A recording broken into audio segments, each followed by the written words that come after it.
नमस्कार दर्शक बंधु।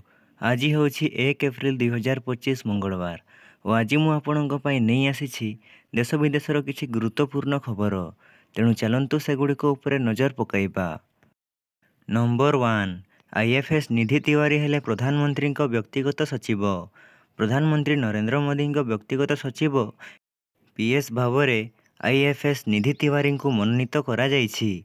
कार्मिक एवं तालीम विभाग डीओपीटी द्वारा जारी करा जायथिबा आदेश अनुसार निधि तिवारी को प्रधानमंत्री मोदी व्यक्तिगत सचिव करा जायछि। आईएफएस निधि तिवारी को नवेम्बर 2022 रे पीएमओ रो उपसचिव करा जायथिला। पीएमओ रे जोगदेवा पूर्व से वैदेशिक मंत्रालय एमईए रो निरस्त्रीकरण एवं अंतर्जातीय सुरक्षा व्यापार विभाग रे उपसचिव थिले। नंबर 2, इंडिगो उपरे 944 कोटी जरिमाना लगाइले आयकर विभाग। इंडिगो एयरलाइंस रो मूल कंपनी इंटरग्लोब एविएशन लिमिटेड उपरे बहु कोटी टंकार जरिमाना लगाइछि आयकर विभाग। रविवार एने कंपनी पक्षर सूचना दिया जाइछि। 2021-22 मूल्यांकन आसेसमेंट वर्ष पर आयकर विभाग 944.20 कोटी टंकार फाइन करिछि बोली कंपनी सूचना देइछि। तेबे यह संपूर्ण भूल और अଯଥା जरिमाना बोली इंडिगो दाबी करने सहित यह विरोध में आईनगत कार्यानुष्ठान ग्रहण करिबो बोली कंपनी कहिछि। नंबर 3, छत्तीसगढ़ हाईकोर्ट रो गुरुत्वपूर्ण राय। महिला इच्छा विरोध में तांकर कुमारित्व परीक्षा असंवैधानिक। जड़े महिला को कुमारित्व परीक्षा करने को बाध्य करा जाई पारिबो नाही। यह संविधान धारा 21 को उल्लंघन करे। जीवन एवं स्वाधीनतार सुरक्षा पाई तांकर मौलिक अधिकार मर्यादा अधिकार ग्यारंटी दिए एभली कहिसंती छत्तीसगढ़ हाईकोर्ट। 2024 जुलाई मासरे रायगढ़ परिवार अदालत रे दायर होइथिबा एक मामला रे पत्नी प्रति मासरे 20,000 टंकार मध्यवर्तीकालीन भरण पोषण स्वामी ठारू दाबी करथिले। उभय 2023 एप्रिल 30 तारिख रे हिंदू रीतिनीति अनुसार विवाह करथिले, किंतु विवाहर किछि दिन मध्यरे उभयंक संपर्क रे फाट सृष्टि होइथिला। श्री स्वामी उपरे नपुंसकतार अभियोग आनिथिबा बेले स्वामी स्त्री अवैध संपर्क कथा उठाइथिले। एहा सहित स्वामी निज स्त्री कुमारित्व परीक्षा पाई दाबी करथिले। स्वामी एभली आवेदन को परिवार अदालत खारज कर देइथिले। एहा विरोध रे स्वामी जनक हाईकोर्ट द्वारस्थ होइथिले। जस्टिस अरविंद कुमार वर्मा खंडपीठ एने शुणाणी करे निर्देश देइछंती जे कुमारित्व परीक्षा असंवैधानिक एवं महिला मर्यादार अधिकार को उल्लंघन करुछि। नंबर 4, जातीय ऐतिह्य लिस्ट रे रथयात्रा और बालीजात्रा। जातीय अतुल्य सांस्कृतिक ऐतिह्य तालिकार रथयात्रा और बालीजात्रा सामिल होइछि। एने श्रीमंदिर मुख्य प्रशासक अरविंद पाढ़ी सोमवार सामाजिक गणमाध्यम एक्स रे सूचना देइछंती।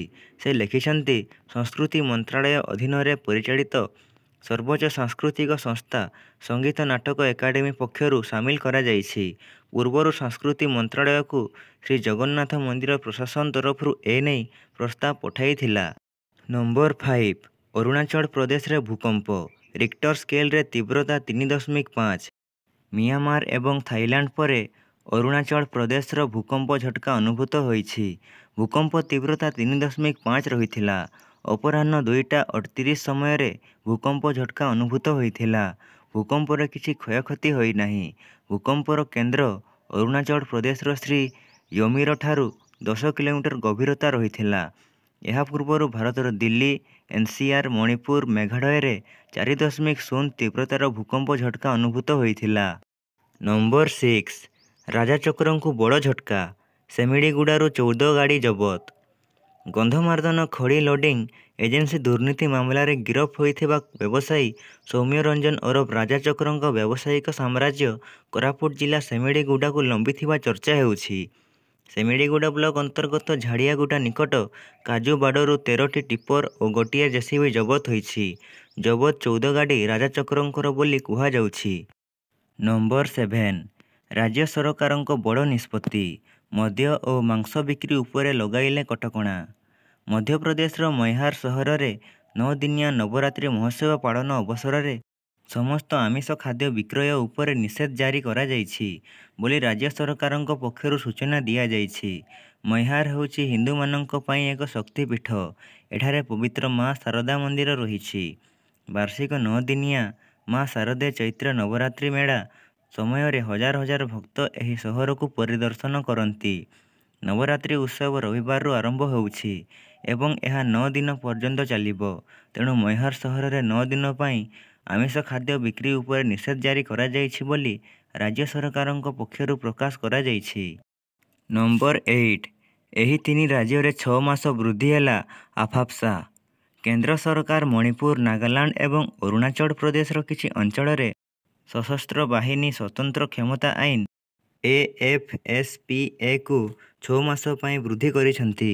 ଗୃହ ମନ୍ତ୍ରାଳୟ ଆଜି ଏକ ବିଜ୍ଞପ୍ତି ଜାରି କରି ଏହି ସୂଚନା ଦେଇଛି। ମଣିପୁରରେ ଚାଲିଥିବା ହିଂସାକୁ ଦୃଷ୍ଟିରେ ରଖି ଆଇନ ଶୃଙ୍ଖଳା ପରିସ୍ଥିତିର ସମୀକ୍ଷା ପରେ ଏହି ନିଷ୍ପତ୍ତି ନିଆଯାଇଥିବା ଗୃହ ମନ୍ତ୍ରାଳୟ ପକ୍ଷରୁ କୁହାଯାଇଛି। ମଣିପୁରର 13ଟି ଥାନା ଅଞ୍ଚଳକୁ ଛାଡ଼ିଦେଲେ ସମଗ୍ର ରାଜ୍ୟରେ 2025 ଏପ୍ରିଲ 1ରୁ ଆଗାମୀ 6 ମାସ ପାଇଁ ଆଫାପ୍ସା ଲାଗୁ ହେବ।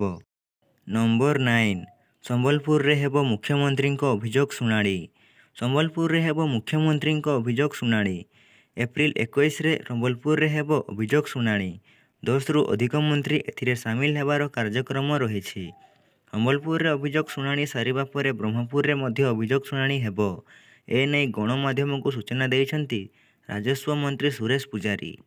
ନମ୍ବର 10 OPSC ଏକ୍ଜାମ SDIPRO ପ୍ରଶ୍ନପତ୍ରରେ ତ୍ରୁଟି 100 ବଦଳରେ 94 ମାର୍କର ପ୍ରଶ୍ନ।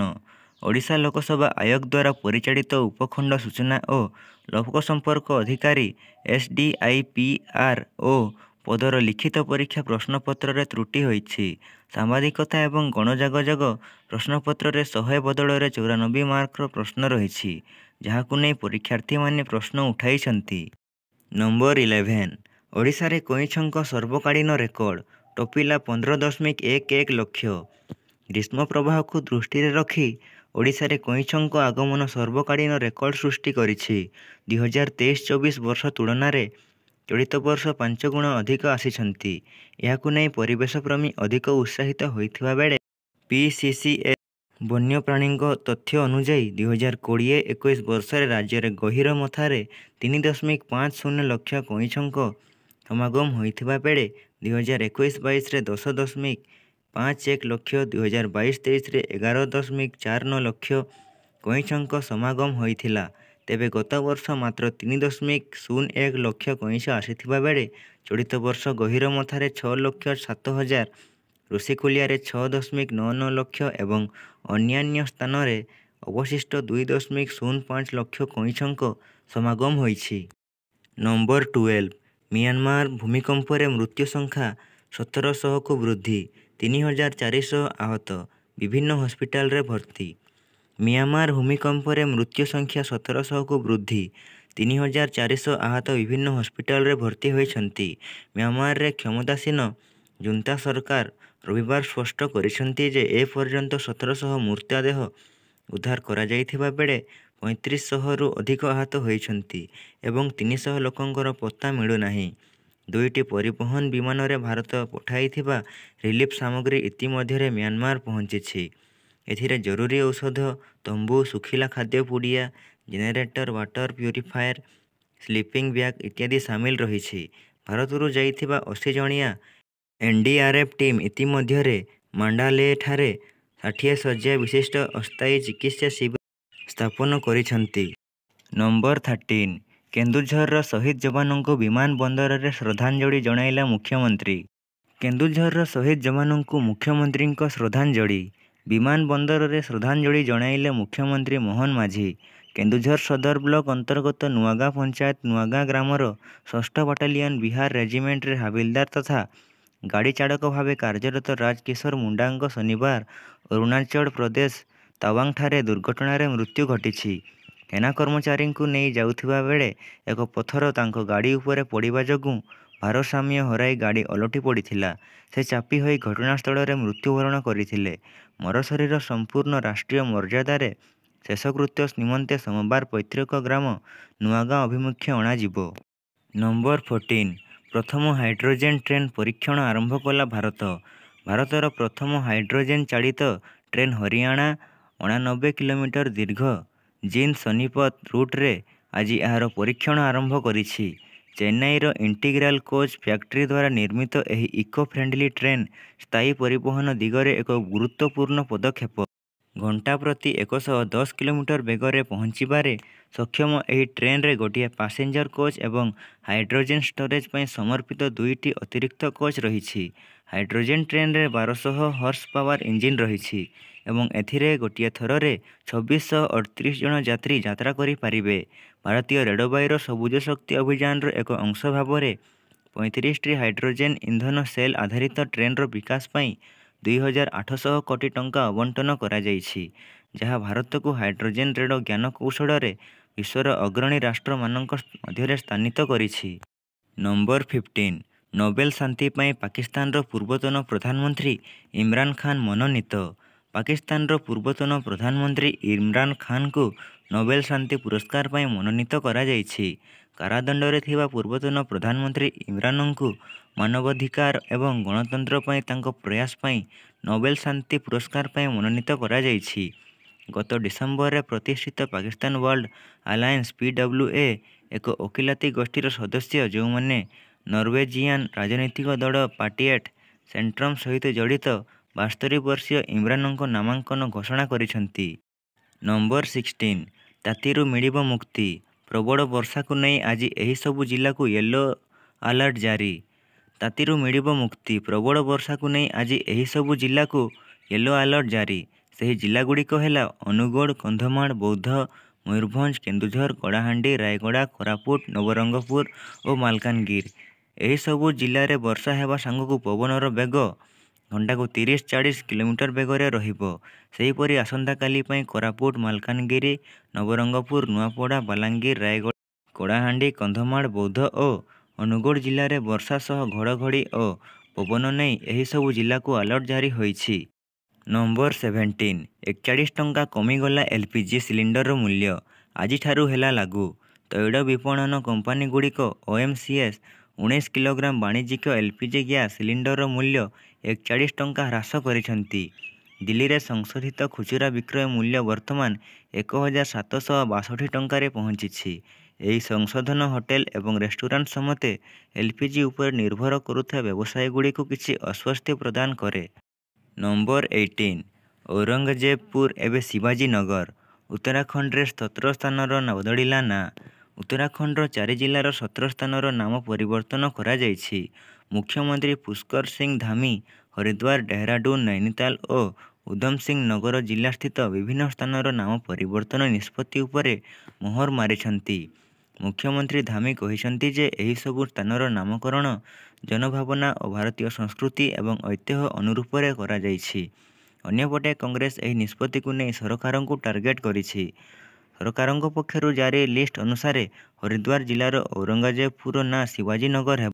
ସେହିପରି ଗାଜିବାଲିର ନାଁ ଆର୍‌ଜେ ନଗର, ଚାନ୍ଦିପୁରର ନାଁ ଜ୍ୟୋତିବା ଫୁଲେ ନଗର, ମହମ୍ମଦପୁର ଜଟର ନାଁ ମୋହନପୁର ଜଟ, ଖାନପୁର କୁର୍ସଲିର ନାଁ ଆମ୍ବେଦକର ନଗର, ଇଦ୍ରିସପୁରର ନାଁ ନନ୍ଦପୁର, ଖାନପୁର ରାନୀ ଶ୍ରୀ କୃଷ୍ଣପୁର ଓ ଅକବରପୁର, ଫାଜଲପୁରର ନାଁ ବିଜୟ ନଗର ରଖାଯାଇଛି। ନମ୍ବର 19 ରାଜ୍ୟ ସରକାରଙ୍କ ଅଭିନବ ପଦକ୍ଷେପ। ସ୍କୁଲ ପିଲାଙ୍କୁ ସପ୍ତାହରେ 3 ଦିନ ଦିଆଯିବ ପୋଷଣ ଲଡ୍ଡୁ। ସ୍କୁଲ ପିଲାଙ୍କ ମାନସିକ ଓ ବୌଦ୍ଧିକ ଚିନ୍ତାରେ ବୃଦ୍ଧି କରିବା ପାଇଁ ପୋଷଣକୁ ଗୁରୁତ୍ୱ ଦେଉଛନ୍ତି ରାଜ୍ୟ ସରକାର। ଏଥିପାଇଁ ପୂର୍ବ ଘୋଷିତ ପୋଷଣଯୁକ୍ତ ଲଡ୍ଡୁର ଶୁଭାରମ୍ଭ ଆଜିଠାରୁ ଆରମ୍ଭ କରାଯିବ। ଉତ୍କଳ ଦିବସରେ ଏହାର ଶୁଭାରମ୍ଭ ହେବ। ଆଜି ରାଜ୍ୟର ସମସ୍ତ ସ୍କୁଲରେ ପ୍ରଥମରୁ ଦଶମ ଶ୍ରେଣୀ ପିଲାଙ୍କୁ ମାଣ୍ଡିଆରେ ପ୍ରସ୍ତୁତ ଲଡ୍ଡୁ ପ୍ରଦାନ କରାଯିବ। ତେବେ ଏହି ଲଡ୍ଡୁ ସପ୍ତାହକୁ 3 ଦିନ ବଣ୍ଟାଯିବ। ନମ୍ବର 20 ପଏଣ୍ଟ ଖାତା ଖୋଲିଲା ମୁମ୍ବାଇ ଇଣ୍ଡିଆନ୍ସ। ପଦାର୍ପଣକାରୀ ଅଶ୍ୱିନୀ କୁମାରଙ୍କ ଘାତକ ବୋଲିଂ ଓ ରିଆନ୍ ରିକଲଟନ୍‌ଙ୍କ ବିସ୍ଫୋରକ ଅର୍ଦ୍ଧଶତକ ବଳରେ ମୁମ୍ବାଇ ଇଣ୍ଡିଆନ୍ସ MI 8 ୱିକେଟରେ କୋଲକାତା ନାଇଟ୍ ରାଇଡର୍ସ KKRକୁ ପରାସ୍ତ କରିଛି। ଏହି ବିଜୟ ସହିତ ମୁମ୍ବାଇ ତା'ର ପଏଣ୍ଟ ଖାତା ଖୋଲିଛି। ପଦାର୍ପଣ ମ୍ୟାଚରେ ପ୍ରଥମ ଭାରତୀୟ ଭାବେ ଅଶ୍ୱିନୀ 4 ୱିକେଟ ନେଇଛନ୍ତି। ଆରମ୍ଭରୁ ବିପର୍ଯ୍ୟୟର ସମ୍ମୁଖୀନ ହୋଇଥିବା କୋଲକାତା 16.2 ଓଭରରେ 116 ରନ୍ କରି ଅଲଆଉଟ୍ ହୋଇଯାଇଥିଲା। ଦଳ ପକ୍ଷରୁ ଅଙ୍ଗକ୍ରିସ୍ ରଘୁବଂଶୀ 26, ରମନଦୀପ ସିଂ 22, ମନୀଷ ପାଣ୍ଡେ 19, ରିଙ୍କୁ ସିଂ 17, ଅଧିନାୟକ ଅଜିଙ୍କ୍ୟ ରାହାଣେ 11 ରନ୍ କରିଥିଲେ। ଏମାନଙ୍କ ବ୍ୟତୀତ ଅନ୍ୟ କେହି 2 ଅଙ୍କ ସ୍କୋର ଛୁଇଁପାରି ନଥିଲେ। ମୁମ୍ବାଇ ପକ୍ଷରୁ ପଦାର୍ପଣକାରୀ ଅଶ୍ୱିନ କୁମାର ସର୍ବାଧିକ 4 ୱିକେଟ୍ ନେଇଥିଲେ। ଅନ୍ୟମାନଙ୍କ ମଧ୍ୟରେ ଦୀପକ ଚହର 2ଟି ୱିକେଟ୍ ନେଇଥିବା ବେଳେ ଟ୍ରେଣ୍ଟ ବୋଲ୍ଟ, ହାର୍ଦ୍ଦିକ, ବିଘ୍ନେଶ ପଥୁରୁ ଓ ମିଚେଲ ସେଣ୍ଟନର ଗୋଟିଏ ଲେଖାଏଁ ୱିକେଟ୍ ଅକ୍ତିଆର କରିଥିଲେ। ଜବାବରେ ମୁମ୍ବାଇ ମାତ୍ର 12.5 ଓଭରରେ 2 ୱିକେଟ୍ ହରାଇ ବିଜୟ ଲକ୍ଷ୍ୟ ହାସଲ କରିନେଇଥିଲା। ଧନ୍ୟବାଦ।